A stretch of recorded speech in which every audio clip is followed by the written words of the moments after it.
people outside of New Zealand do use. And the interesting part of being a product attorney, at least at Microsoft, the way we work is you actually are embedded with the engineers. So I learned a new style of dress from my law firm, but actually spent a lot of time in privacy reviews and security reviews. And so I have a lot of experience just in how our products are built. So anyway, a little background about me. And Russell?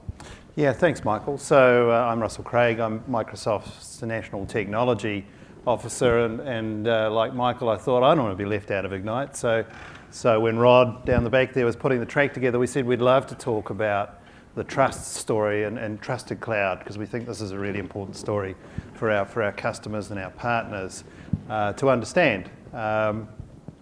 So just to very, very quickly, my background with Microsoft is not nearly as long as Michael's. I've been with Microsoft for about a year and a half.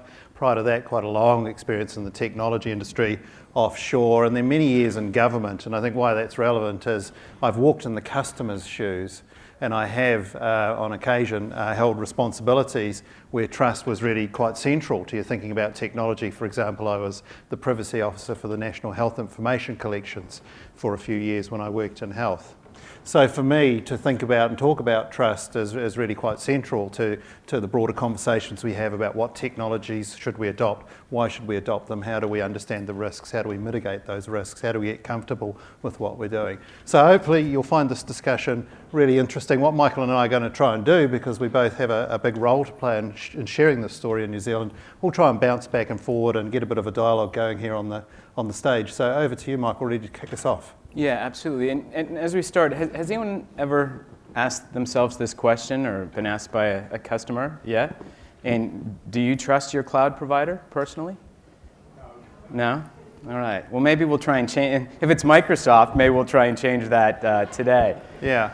But that's interesting feedback, and you may not then be surprised that we are talking about cloud and cloud services in the context of trust. But probably what you're alluding to, what everyone's alluding to, is really people do not use technology that they don't trust, right? Just like you don't put your money, I assume, in a bank that you don't trust. And really, how we got on, onto this topic, although it's a pretty new topic, new over the last couple of years. Well, with cloud, yeah. With sure. cloud, yeah. Certainly. But I guess trust is always a question, you ask about your technology provider, Yeah. IT provider. But one of the things that's happened, more recently, somewhat recently, in the context of cloud, is Mr. Snowden. I would assume that most people in this room are familiar with it. If you haven't been living under a rock, familiar with this man, Edward Snowden. He's a man of sort of international intrigue, if you will. For those of you who might not know who he is, in June of 2013, he stole 4 laptops, hopped on a plane, flew to Hong Kong. He had connected with Glenn Greenwald from the Guardian newspaper in the UK and started releasing tens of thousands of documents about government surveillance. Interesting fact that I actually learned earlier in the week when I was preparing for this a bit is that he at the NSA, Edward was a SharePoint administrator, right? Which is kind of interesting. So do you trust your SharePoint administrator? So do you trust? Exactly, absolutely. Do you trust your SharePoint? That's what we should have named the presentation. And so since that time, since the release of those documents, many of which seem to implicate major multinational, generally American technology companies, including Microsoft, myself, other attorneys at Microsoft around the world, other national technology officers around the globe, have been having conversations like this, talking about trust, trying to, I guess, restore trust, not only in Microsoft, but into the cloud generally. Because, as you've probably heard a few times, certainly if you were at Ignite last night, we were talking all about Microsoft's transformation to the cloud, right? And before we used to just license software, you could go to Noel Leeming and pick it up off the shelf. We still license software, right? We license services, but we, increasingly do so from the cloud. And in addition, we also ask that you trust us with your data or your customers' data, right? So anyway, that's just a little bit of background about how we started down this trust journey. We call this story the trusted cloud story.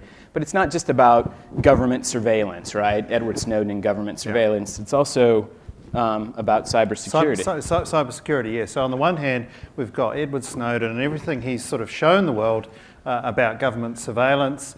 And if you're really familiar with that story, then you'll understand that Microsoft has had to really deal with that in a very sort of on the front foot kind of way, because along with many other vendors in the cloud space, there were various allegations and implications. Now, you might think this has been terrible for us, but I've heard a lot of very senior people in the company say, actually, this existential challenge has been great for us, because it's really sort of made us focus on this question and talk to our customers and work out how we're going to differentiate our services, our products, and really inspire the trust that our customers need. The other thing, unless you've been asleep, that's going on, and I know none of you have, is the rising tide of cybercrime. And so the risks are multiplying. Any vendor will be showing you this type of slide if they're touching on cybersecurity. Some of the statistics that we're now sort of seeing are really very disturbing. For example, the fact that on average, the median time an attacker is inside an environment before they're discovered is over 200 days. I believe actually the number is 246 days. So there's an incredible amount of cybersecurity risk affecting many of our customers, many of whom, of course, have been compromised. Many don't know that they've been compromised, but they have been. So when you think about that and other aspects of this rising tide of cybercrime, and then you think about the question of, well, should I actually be moving my ICT environment to the cloud or making use of cloud services? What does that mean for me in terms of the potential risks that I'm exposing myself to? We're constantly sort of seeing stories in the media, and if you just move the slide on a wee bit, it's always interesting to highlight the cyber risk stories du jour, if you like. We're all familiar with the Ashley Madison story. I was trying to work out actually where was Ashley Madison storing their data. They weren't storing it in our cloud. I don't think this would have happened necessarily if they had been, but it's highly likely if you're invested in Ashley Madison, you're wishing you didn't have an investment, because I think that business is pretty much history and the CEO's resigned. On the other side of the picture, if you like, is the story that emerged in April, May, June this year of the Office of Personnel Management in the US losing up to 22 million personnel records out of a system that they were running. That's an incredible breach of national security. So there's a whole bunch of bad actors that now have access to information that's highly prejudicial to the operations of the US government. Will no doubt lead to many breaches of national security, because suddenly you've got 22 million potential past and present employees who could somehow be vulnerable to having pressure applied to them, because you know a lot about their background. So this combination of, well, what's happening with government surveillance, what's happening with cybersecurity, what are the risks that we're facing, what does it all mean when we're looking at moving to cloud? These are some of the big sort of existential challenges that lead us to be talking about trust with our customers. Yeah. And so the logical next question is then, how do you decide who to trust? Because certainly choosing your cloud provider is going to have a huge impact on your business, on your organization's business. So how do you choose your cloud provider? In many ways, it's a similar question, and these attributes that we've sort of outlined here, which we think are important, are very similar to how do you choose your child's daycare, right? Or how do you choose your partner? How do you choose a babysitter? How do you choose your bank? It's very, very similar attributes. So what we're going to sort of unpack now and over the remaining time that we have, I can see that the timer is counting down, is really going over a set of foundational beliefs that we've developed that help guide the way that Microsoft does business in the cloud. Yeah. And you can talk a bit more about the attributes that matter and that foundation. So I think those sort of attributes or considerations on the previous slide, these are the sorts of questions you'd be asking yourself when you're looking at procuring any kind of, IT, any type of ICT procurement software, hardware, or a service. So those things, and I don't know whether you sort of took a good look at them, they probably all seem pretty familiar to you. So what we've been doing a lot... I can go back real quick. Oh, great, thanks. Yeah, so I mean, is there anything in that slide that jumps out as unusual to you?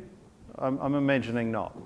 Is there anything that you would suggest that's not on that slide that should be? I think it's reasonably comprehensive. So if we can just move on again. Yep. So that's fine, but there are things that are different about the cloud, particularly, I guess, different about so-called hyperscale public cloud service providers such as Microsoft and one or two others in the industry. And so as we've talked this through with our customers and our partners, what we've come to understand, we think, is that of all these attributes, there are really three sort of broad things that matter the most and that sort of merit you thinking hard about when you are choosing or thinking about a cloud service provider. And those are, firstly, what are the sort of principles that organisation espouses around building a trusted cloud and building trusted services? What are the things that they tell you are the sort of North Stars, or the things that guide them in doing what they do, and importantly, the things that tell them what they oughtn't to do as a cloud service provider or as an engineer of a cloud service? Secondly, and equally importantly, we think it's really important, and this reflects our sort of heritage of 40 years in this industry. It's really important that if you're going to entrust your business to a cloud service provider, either entirely or in part, then we think it's really important that that provider has a solid enterprise-ready sort of foundation of skills and experience and knows what it takes to provide enterprise-grade services to your organisation. And I guess while we focus on this, obviously in the cloud era, there are many entrants who have arrived recently, born in the cloud, and don't necessarily have that long heritage of providing enterprise-grade services and products, and we think that's really important. And thirdly, we think it's also really important that the cloud service provider that you're looking to go with is showing leadership in the industry in a variety of ways. And we'll go into that towards the end of the presentation. In particular, we want to share with you some of the things that Microsoft is standing up and doing and saying around some of these big issues that we've just sort of identified for you that we think are really quite important in terms of your ability to trust your provider. So we'll start first with the trusted cloud principles. And you can probably tell by my accent that I didn't grow up here, and I didn't grow up in Canada. I grew up in the U.S. In the U.S. we have the Constitution and the Bill of Rights. As a school kid in the U.S. we had to learn the preamble to the Constitution, which is "We the people." It was a song actually. In order to form a more perfect union. I won't go any further. But that's really how we think about the trusted cloud principles, or the Bill of Rights of the cloud. And it's really around what you can and should expect, what an enterprise-grade organization can expect from their cloud provider. And it's really, truly around protecting your data, making certain that your data is secure. From a privacy and controls perspective, it's about you deciding what gets done with your data, you providing the consent to use your data in any way, shape, or form. And an example of that would be, some cloud providers do scan data, scan email for advertising purposes. If you're okay with that's fine, but you should be able to make that determination. Compliance is important in terms of, different industries, as you know, have different regulatory requirements that they need to comply with. Certainly, banks, healthcare, et cetera, law enforcement all have different regulatory regimes and audit requirements. And so you should expect that your cloud provider will help you comply with those requirements. And finally, transparency. You should know where your data is. I mean, is it in Ohio? Is it in Indonesia? Is it in the Ukraine? You should know at all times where your data is and understand the rules around how your cloud provider, how and when your cloud provider can access that data. So again, we'll go through these principles in a bit more depth in an interesting way, so don't be alarmed. Not time, hopefully, to go and find another presentation yet. Yeah. So quickly on privacy, and some of these in particular, I think with privacy are obvious.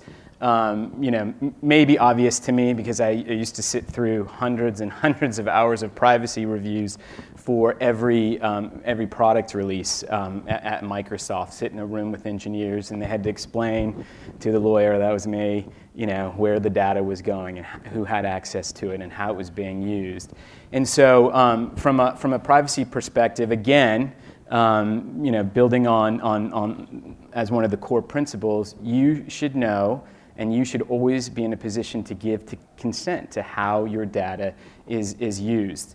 The other key point really is around restricting access to the data, both from employees of your cloud provider, but also from subcontractors. Because the reality is, although Microsoft and Amazon and Google, Salesforce, and other cloud providers all have a lot of data centers around the world, and we'll talk a bit more about that and the locations. Data centers are often not owned actually by the cloud provider, right? So they lease the space, they bring in subcontractors to work on that. So you should understand, and expect to know, does your cloud provider use subcontractors in the data center? One of the ways that you can find some assurance in this area is looking at the international certifications that your cloud provider has. The one that you hear talked about most generally is ISO standard 27001. Again, not a super sexy topic, but nonetheless super important. And the interesting thing, though, over the last couple years, as Russell and I have worked with ISO standard 27001, it's useful and it's helpful, but it wasn't designed around the cloud, right, and around the storage of data. Yeah. And so earlier this year, if you follow this space, you would be aware, and if you're not, you should be aware that ISO standard, it's really a substandard of 27001, it's 27018, has been sort of promulgated. And it's the first standard which deals with how a cloud provider, how an IT vendor, whatever you want to call them, how they handle personally identifiable information. Microsoft was the first cloud provider in the world to be certified in accordance with this standard. And what was the other one we were talking about this morning? Dropbox for Business has just achieved the certification, so we now can't say we're the only provider to have achieved this, but I guess it's good to see other vendors doing this. This is, and I think we'll see many more, except those that when you look at some of the things that you need to be able to commit to, there are some cloud providers that will never be able to achieve this unless they change their business models.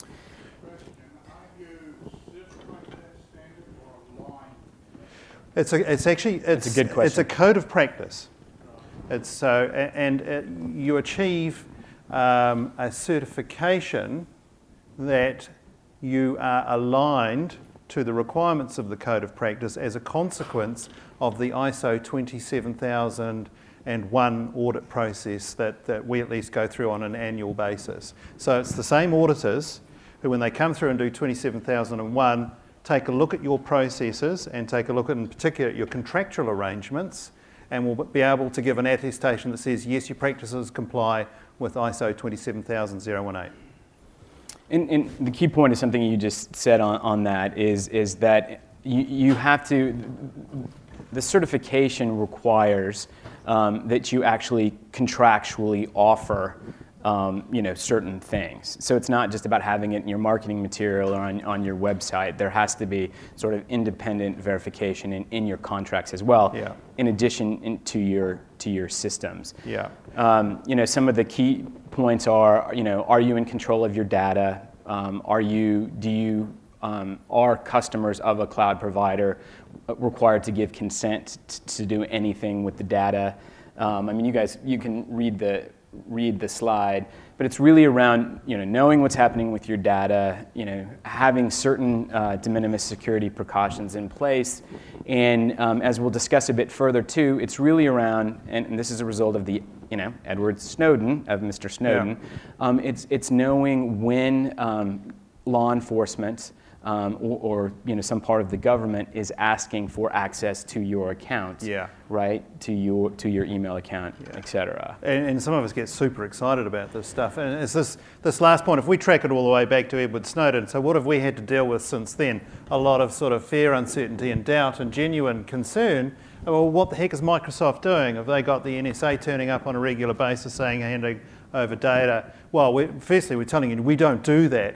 Then we make contractual commitments to you that we don't do that, and this has now been certified that yes, they make these commitments. So if we actually are handing over data to law enforcement and not telling you about that, then you've got significant legal comeback. Yeah. So again, there's lots of different elements that feed into the question of can I trust a cloud service provider, and we think this question of contractual commitments, and we'll deal with this a wee bit more, is one of the most important. Yeah, and I spend a lot, in addition to my day job doing presentations, I actually spend a lot of time in rooms with lawyers from our customers, sort of going through, explaining and negotiating these terms. So I know that particular, with a lot of most of our customers, these are in fact very important questions. These are the type of questions and concerns that your legal teams will have, your risk committees in your organizations will have, and increasingly the types of questions that board of directors will be asking. So one of the principles you probably remember is transparency. And so we're going to just focus for a few minutes here on where is my data. Because the interesting thing is, and you should start asking this question, a lot of people will not tell you or are unable to tell you where your data is located. So this slide sort of highlights the different regions where Microsoft has data centers. We have over 100 data centers sprinkled around the world. It was in 40 countries, I think. 40 countries, yeah. In 40 countries to date. Up until October of last year, when we opened the Australian data centers, which I can sort of go to for a second here. As you may know, Microsoft now has one data center in Sydney and one in Melbourne. Prior to opening those last year, if you were a customer in New Zealand, the default position was that Singapore and Hong Kong were your data centers and is where your data would be located and stored, and the services would be offered from. And it's important to note, and you may be aware of this as well, that Microsoft has a practice whereby we call it geo-redundancy. Yeah. I'll trip over that, or geo-replication. And so in each region, in each sub-region, there are always 2 data centers, generally hundreds of miles apart, right? And there are, I think, 6 instances of your data in between the 2 data centers. So again, default position, you go online to Microsoft Office 365, you're here in New Zealand, your data will be stored in these 2 data centers. You can choose different data centers if you want. Obviously, potentially, there could be latency implications to that. But a lot of international companies like an Air New Zealand, right, may have, and so you have subsidiaries, employees in different parts of the world, and can rely on and use different data centers. Yeah. So we think this is really, really important. As Michael was saying, some of our competitors are fairly sort of guarded about where your data is, and it's very difficult to find out. We figure, well, we've got no reason not to tell you where your data is located. And in fact, if you're really interested, we'll allow you to come visit our data centres. I've not been to one myself. Apparently the data centre guys get kind of excited. Everyone else is going, I'm not sure what I'm seeing here. Big building, few guys pushing a broom, maybe a technician or 2. Most of the action, of course, is off-site in secure facilities. But we'll allow you to come to the data centres to satisfy your own curiosity about how we're operating, what do the physical security arrangements look like, et cetera, et cetera. Yeah, it's not like going to Disneyland, but you have to sign a confidentiality agreement, and there's a few other, Yeah. implications, but. Hmm?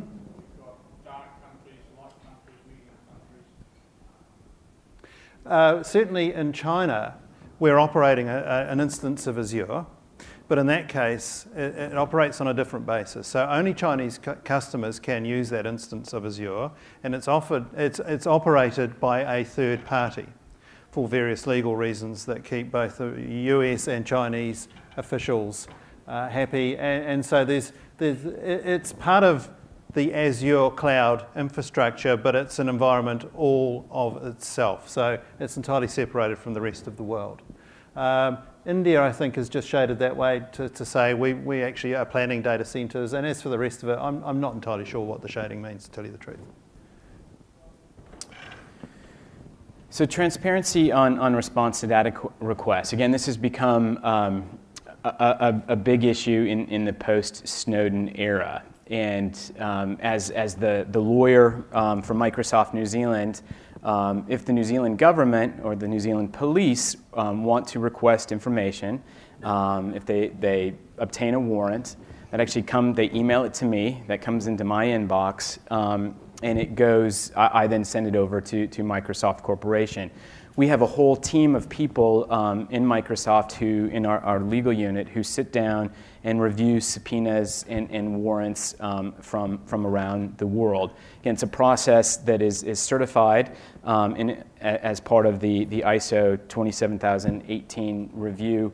But it's become a really big issue as part in the post-Snowden era, and as part of this trust discussion. Microsoft has taken the position that in order to be certified with 27018, we have to set forth exactly how in our contracts we will respond to data requests, and you can see those highlighted there with the 3 bulleted areas. But the premise is, we are just a custodian of the data. We don't do anything with the data. We don't scan it for advertising. We don't peek at it. We don't make any money off of it other than we hold it, and we hold it securely.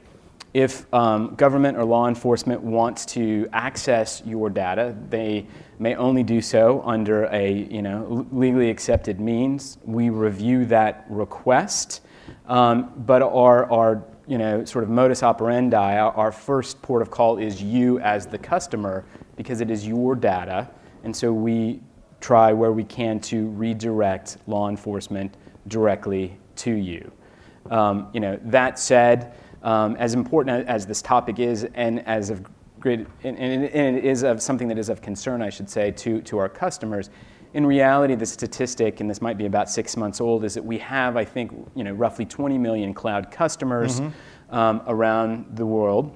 Of those 20 million cloud customers, is that enterprise? Sorry, customers? enterprise cloud customers. Thank you. I think it's a billion. Not consumers. It's a billion when you add in consumers, but 20 million enterprise cloud customers. We've received 19 warrants to obtain information from those 20 million accounts, and those 19 warrants actually affected, I think, about 48 accounts. Of those 19 warrants, we had to turn over information affecting 5 customers. And that was only in the United States. Microsoft has never had to or been asked to turn over information for enterprise customers outside the United States. So that sort of puts it in context. And Michael, perhaps it's worth noting actually that we actually took the US government to court and won the right to publish all the requests that we get from the US government for access to customer data. And we now publish on a 6-monthly basis what I think we call our transparency report. Transparency Law Report. Transparency Law Report, which sort of pulls together all the requests that we get from all governments around the world every 6 months. Yep. So if you go online and Bing it, Microsoft Transparency Law Report, you can find the number of law enforcement requests that we get from New Zealand, and I think most countries around the world. Yeah.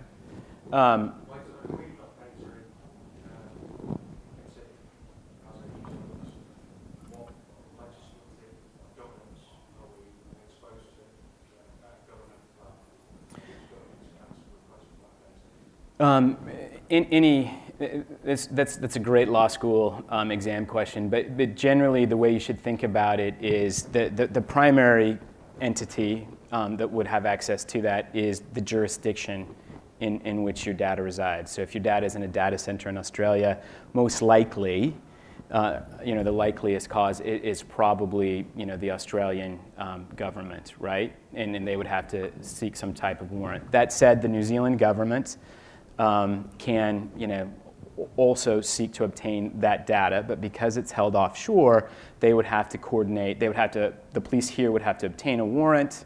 They would then have to, in theory, contact the Australian government as well. Let me give you a real-life hypothetical, which is this next slide. So about a year ago, the team that I mentioned before, the legal team in Washington that reviews the international warrants, or I shouldn't say that, not the international warrants, the warrants that come in for customer data from Microsoft, we received a U.S. domestic warrant from the Department of Justice. The interesting piece of that, and it was something that we had never experienced before, is that the request was actually for emails, I believe from a Hotmail account. Those emails belong to a gentleman who's an Irish citizen. He lives in Ireland, I believe in Dublin. His emails, his Hotmail account, those emails are actually stored at the Microsoft data center in Ireland, right? Absolutely no ties to the United States whatsoever. But the US government said, hey, you're Microsoft, you guys, somebody, an engineer in Redmond can flick the switch, right, and pull those emails from Dublin. So therefore, you're in control of them. We're going to use a U.S. domestic warrant. And we said, no, it doesn't work that way. A U.S. warrant can only be enforced in the United States. The Department of Justice couldn't send a U.S. Marshal on a plane to Dublin with the warrant to go knock on the guy's door, right? Say, hey, let me search your house. It doesn't work that way. Unfortunately, when we refused to turn the emails over, we were sued by the U.S. government. We lost the first round in the U.S. Federal District Court in Second Circuit in New York. We've appealed it, and the hearings are next week, actually, I believe, unless they've been postponed recently. They've been scheduled for September 9th at the Second Circuit Court of Appeals in Manhattan. So it's still a developing area. Yeah. But where Microsoft is coming out, and a lot of the technology companies from around the world who have filed amicus curiae briefs supporting us, and also actually the Irish government has filed a brief supporting Microsoft as well. The idea is that governments should work through existing legal processes, right, for requesting information. So forget the cloud, right? If the New Zealand government wants to get information about someone, and that information, whatever it is held in Australia, even before the cloud existed, they would operate through what's called a mutual legal assistance treaty. And one government calls the other government and says, hey, this is what's going on, this is the warrant, this is what we need. That's how it should work. And to the extent that it doesn't, Microsoft is doing a lot of work. Our legal team and government affairs teams are doing a lot of work around the world to try and keep governments honest. And if we need to change the laws, then we should work through, sort of democratic legal processes to do that. And I think, What's that? Sovereignty of our data stored in Sydney or wherever else. As Microsoft as an organisation, are we planning to the compliance laws that are supposed to in the US be on the lines of Sarbanes compliance around our data, even though we're customers of you and you're storing it, or the paper? Does that impact any practicality? No. So, Sarbanes-Oxley are laws that Microsoft is required to act in compliance with, but not our customers. And also, that's a very short answer to your question, but the answer is no. As a customer, you don't have to act in accordance with them per se, unless you're otherwise legally required to do so, but not because you use our cloud. In terms of the Patriot Act, which is a question that we used to get asked a lot about, not so much anymore, But the Patriot Act is really, to combat counterterrorism.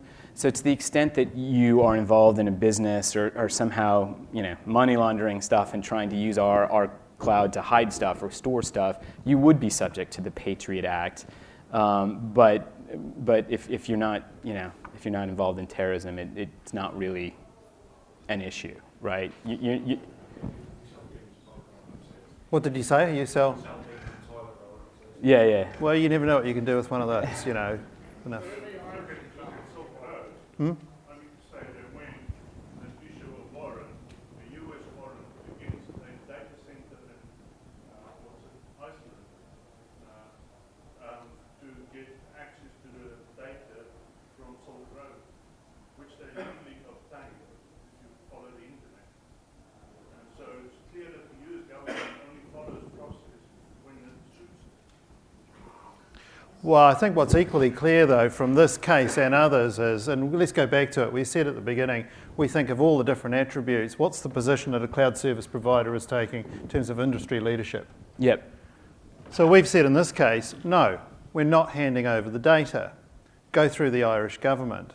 We'll go all the way to the Supreme Court to defend our customers' right to not have their data handed over by their cloud service provider, which we think is wrong. It's an evolving body of law. If you did hand over that data in the Irish case, Yeah. then could I, as the Irishman concerned, sue Microsoft Ireland for breach of contract in releasing that data to a third party? Because after all, Microsoft Ireland was not required by law to hand it over. It probably gets a little bit more complex because the individual in question is using a free Hotmail account. So it's a consumer service. So it's a consumer service. Yeah. And generally what we're talking about here today and in terms of contractual commitments belong to or are made to enterprise customers. Yeah. Yeah, but And we do hand data over. A very good example is what happened with the Charlie Hebdo shootings or killings in Paris at the beginning of this year. So in that case, the French authorities said, we've got to try and find out who these perpetrators are. We think they've got Hotmail accounts. Let's talk to the FBI. The FBI came to the same team with a request, and we looked at it and we said that's a legal, lawful request for data, and there's potentially life at stake and what have you. So there's a whole bunch of decision tests that we make, and within 45 minutes, the French authorities were in possession of the Hotmail accounts of those people. Yeah, exactly. For that jurisdiction, Yes. which comes back to the question the gentleman over the side. Yeah. Sovereignty. Yeah. Quite a big topic in New Zealand at the moment. Oh, yeah. And New Zealand's a little country and we're easily put around in these things.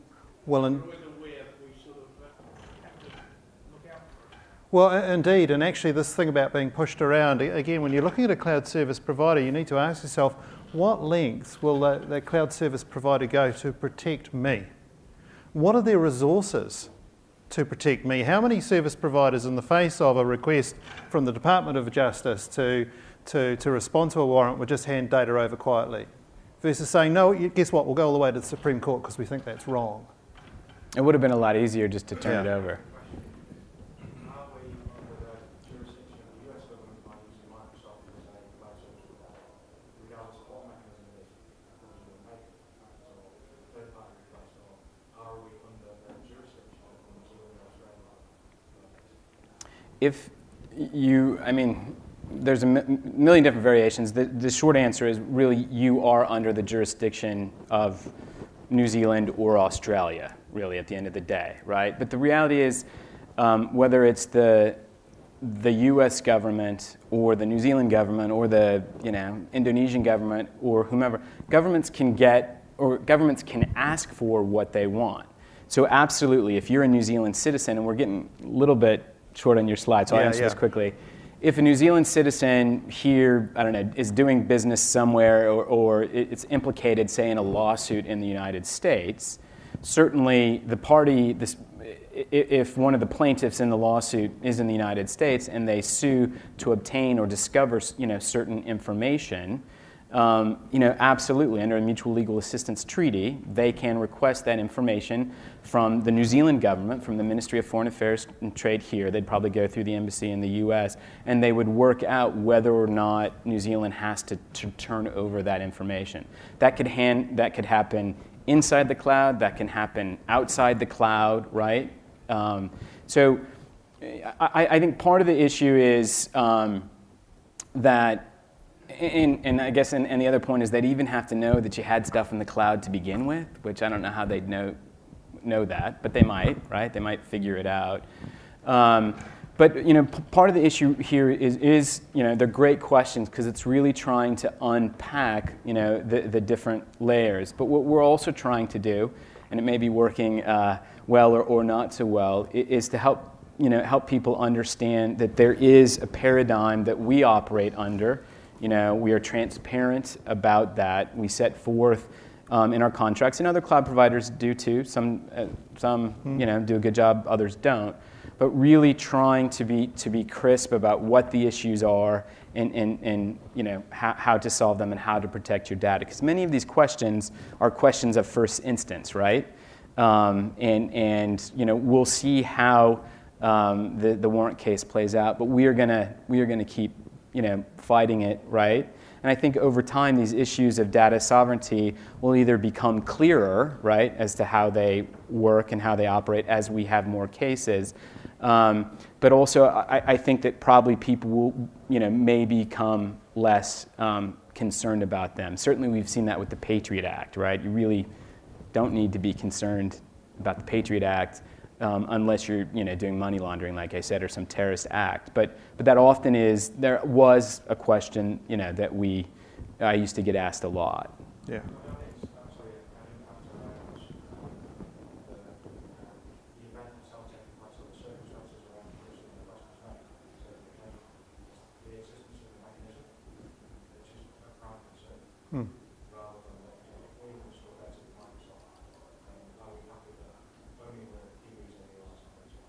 Yeah.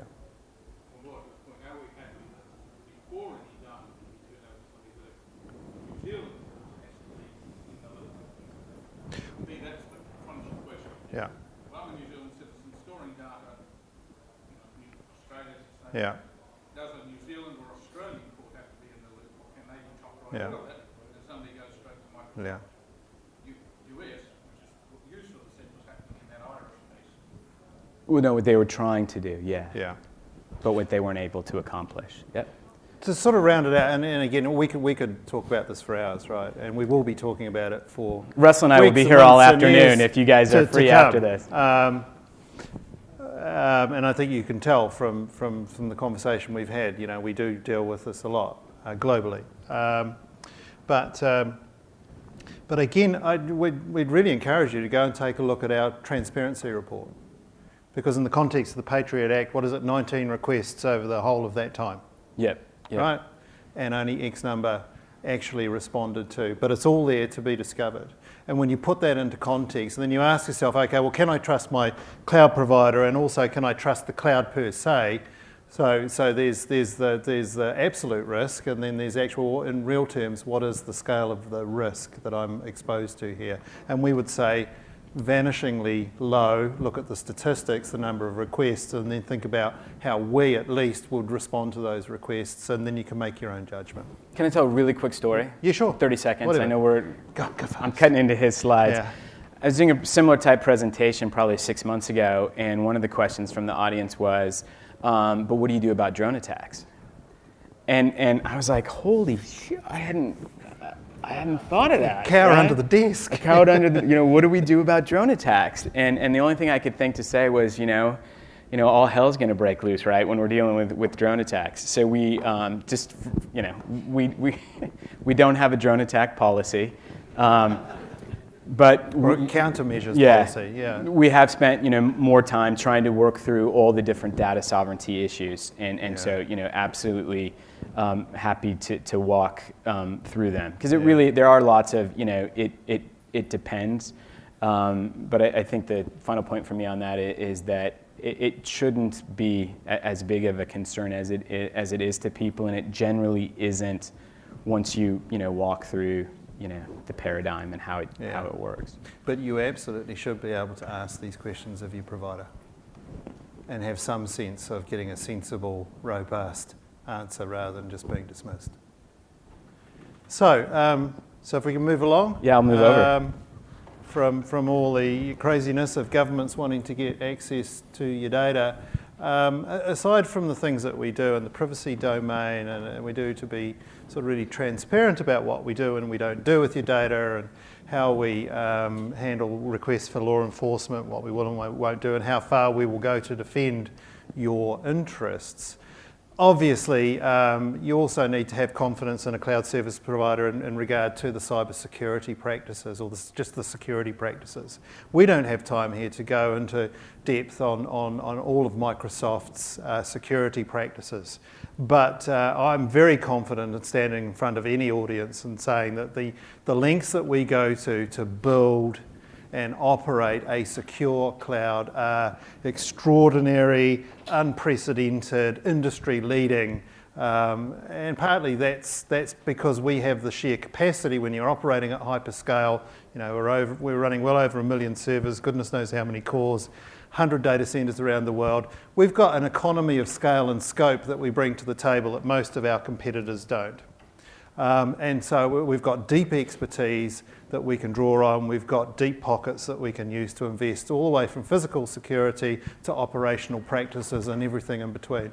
We've got a very strong culture around privacy by design as part of how we build all our products these days. It always really has been, but it's increasingly important. And a very strong culture around security practices. Since 2002, we've had in place a program called Trustworthy Computing. Some of you may well be aware of it. It was a response to a memo that Bill Gates wrote to the company saying, if we don't build better, more secure software, we don't have a future as a business. And out of that effort came something called the Secure Development Lifecycle, which now informs the way that we build all our software and services. And we're quite proud of the fact that it's really become the de facto industry standard for secure development. It is codified under a standard ISO 42000 something or other. So the secure development lifecycle is one example of how security is really embedded into the fabric of our business. As I was saying, we invest incredible amounts in the security of our data centers and the ways in which we operate. The physical security of our data centers is extraordinary.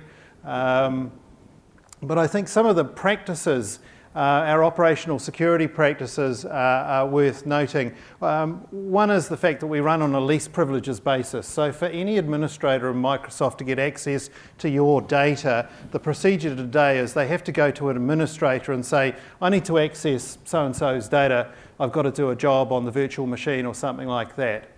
And their manager will look at that and they'll either give approval or not. Once approval is given, they will be given a sort of timed access. So they might get 1 hour on the server to go and do the job. While they're on the server doing the job, they are being logged and monitored. Every keystroke is being monitored, and that's all archived, so it can be audited in the future if there's any reason to call into question what has happened on that server during that hour. We're going to go another step with that pretty soon. What we'll be doing is once the manager of that administrator is given approval for them to go and do whatever they need to do on that machine or with your data, we'll come to you and we'll say, right, we've got to do something with your data for whatever reason, something needs doing on the machine or what have you. We've looked at it, we've given approval, so-and-so is going to do the job, but before we go ahead and do that job, you now need to give us approval. So again, this is a combination of very advanced security practices, starting with least privileges. And once the job is done, everyone's privileges are removed and everyone goes back to, or the administrator will go back to least privileges. But also being transparent again and putting our customers in control in terms of what's happening with their data. That's for everything. Another sort of thing worth highlighting is Depending on how deep you are into security, you may have heard of a security posture, so-called, of assumed breach. Has anyone heard that term? So that's the basis on which we operate. So even though we're confident that we've got the most secure cloud computing platform on the planet, our operational stance is that we've been breached. And so we have a significant number of people and teams across the company that are constantly scouring the environment looking for bad guys that have got inside the perimeter. And we've got a large number of people actually employed by the company who are inside the perimeter acting as bad guys. So we're constantly in a situation of we've been attacked, we've been compromised, we've got to go and find the bad guys, we've got to go and find where we were compromised, we've got to go and close those loopholes. And I think, again, that sort of highlights the sort of practices that you should be expecting from any cloud service provider, but I'm pretty confident that most people don't ask themselves questions at that level of detail. And then finally, we're not really going to go into this today, but something we talk about at times is how we play offensive defence. We've got a group called the Digital Crimes Unit that very actively goes out and does things like disrupt botnets, and in one way or another, working with law enforcement around the world, hunts out and tries to address cybercrime. And in the process, we learn an awful lot about the threat landscape that we and our customers are dealing with. And we take what we're learning and we turn that into advanced operational procedures. And that helps us sort of keep up with the cutting edge, if you like, of where the bad guys are at, and helps us deliver a more secure, better managed service for our customers. Data encryption. How much time have we got? We're getting pretty close to the end of time. We do want to move on. Data encryption is a very important part of our story. This slide really is just simply sort of saying to folk, look, you know, we're investing on behalf of our customers in data encryption all the way through the engagement that they have with our cloud. Data is now encrypted everywhere, whether it's in transit between you and our services. It's encrypted when it moves between our data centres.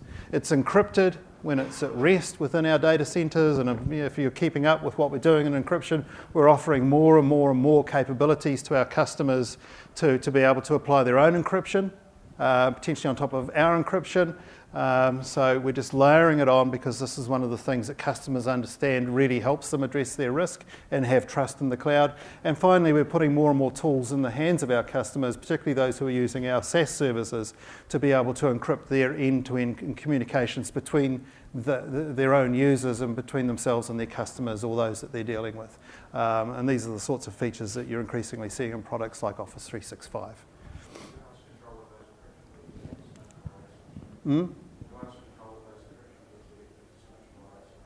That's kind of a complex question. It'll depend upon what type of encryption, who's applying it. We're providing containers for you to put your own keys with the customer lockbox capability. So we do understand, and I think there's a term called crypto agility, that our customers, to have confidence, are increasingly wanting to apply their own encryption and control their own keys. We're increasingly, at first I think we were saying, well, there's two challenges there. Encrypted data, there's a big overhead in terms of processing, so that's going to raise costs.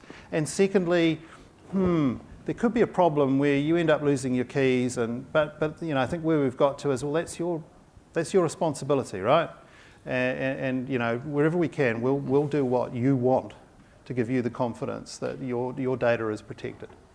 So we understand the idea of bring your own crypto increasingly thoroughly. I wasn't going to do it, but I've got to slide it in here. Technology officer, homomorphic encryption. Has anyone here heard of homomorphic encryption? So great. So Someone raise their hand on that? Yeah. So this is something that we're working on. And again, I think, you know, if you're looking at a cloud service provider, you're looking for a lot of things if you're going to trust them, in terms, including their ability to invest in the state of the art. So homomorphic encryption, which we're not yet offering to our customers, but we will in due course, gives us the ability to process your data for you in an encrypted form. And that's one of the holy grails. So it doesn't have to be unencrypted so that we can then run the job on it for you and then it gets re-encrypted. It stays encrypted. And this is one of the holy grails in the encryption business, and we are certainly leaders in that field. I couldn't tell you when it's going to be coming to the service. Rod may know. No, Rod's taking notes. It'll be some way away. But I just want to sort of bring that up to say, you know, we are constantly investing to advance the state of the art. It is causing us some issues, you know, along with others in the industry. We get a bit of grief from law enforcement. You may have seen some of this, you know. The FBI going, well, we're not so sure because it's sort of allowing the bad guys to go dark. But, you know, our primary concern is our customers. Very quickly now, we talked earlier about the importance of a cloud service provider having sort of enterprise-grade experience, enterprise foundations. You may have heard our hybrid story. I think the important point about this slide is it's saying, look, if you're looking at the Microsoft cloud, and we think this should apply to any cloud service provider, it's not all or nothing. It's not, well, we only do public cloud, so if you want to have a hybrid environment where you've got some workloads down on premises or with a local hoster in your own legal jurisdiction because that's what you're comfortable with, you can do that with us if you want to take advantage of our so-called hybrid architecture. Or we think it's really important that if you've got a workload up in the cloud and for whatever reason you decide, you know, I'd really prefer to have that closer, either because it's better to process locally or, you know, I'm not feeling so comfortable about having it offshore. There's something happening geopolitically that makes me a bit nervous, or I want to bring it back. You can do that with us. And we think that that's something that you should be able to do with any cloud service provider rather than effectively get locked into their cloud because there's nowhere else to go or it's really hard to migrate out. And then finally, and this is something that we'll talk a lot more about over the next 12 to 18 months, Microsoft provides, we believe, the most open cloud today. And by that we mean we're open to any kind of workload. 25% of the workloads running in Microsoft Azure globally are Linux. And as a side, Microsoft is one of the biggest, in fact, I think we are the biggest contributor to the Linux kernel. Our chief executive wears a t-shirt regularly saying, Microsoft loves Linux. So you can bring Linux and you can run it in our cloud. And it's not Microsoft Linux, it's plain industry standard Linux that runs in our cloud. Similarly, you know, our intent is to allow our customers to bring whatever they want and give them the best-in-class experience that we can running in our cloud, and also to be device agnostic. You've seen that probably if you've been watching us closely over the last 18 months or so in terms of the device environments that we now support. So we understand that if you're going to trust a cloud service provider, you've got to be confident that you're not going to get locked in either into their infrastructure or you're not going to get locked into sort of proprietary platforms if that is not your preference. So the Microsoft openness story is becoming hugely important. Right, so I think we're just about at time. We do have a short video, so we'll put that on, and you guys can leave if you need to. But you know, we just wanted to sort of unpack today why we think the Microsoft cloud is the most trusted cloud, and we'll be here if there are any more jurisdictional questions. Happy to answer them. Yeah, it's a short video.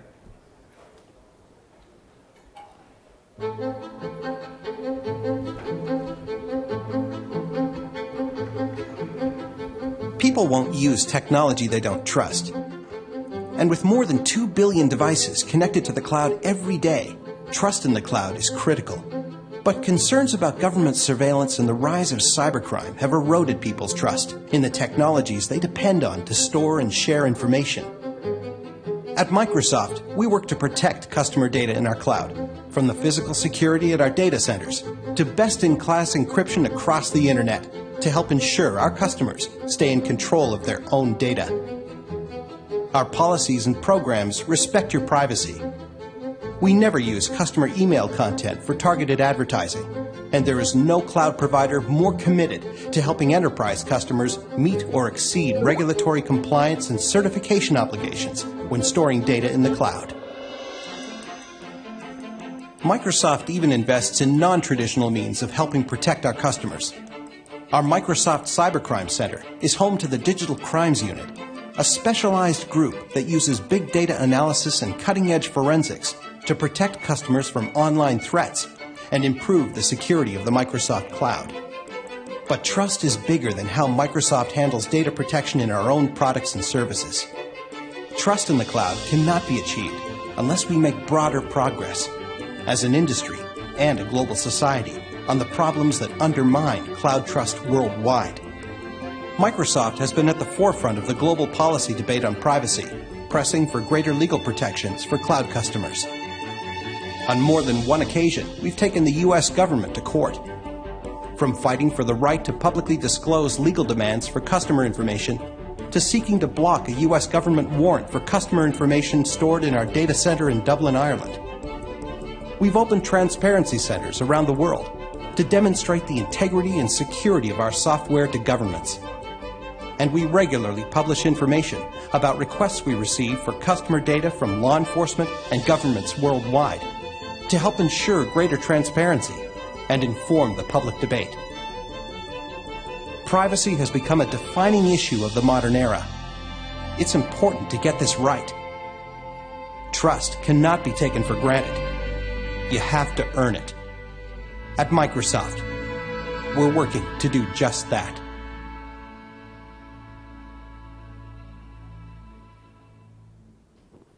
So thank you.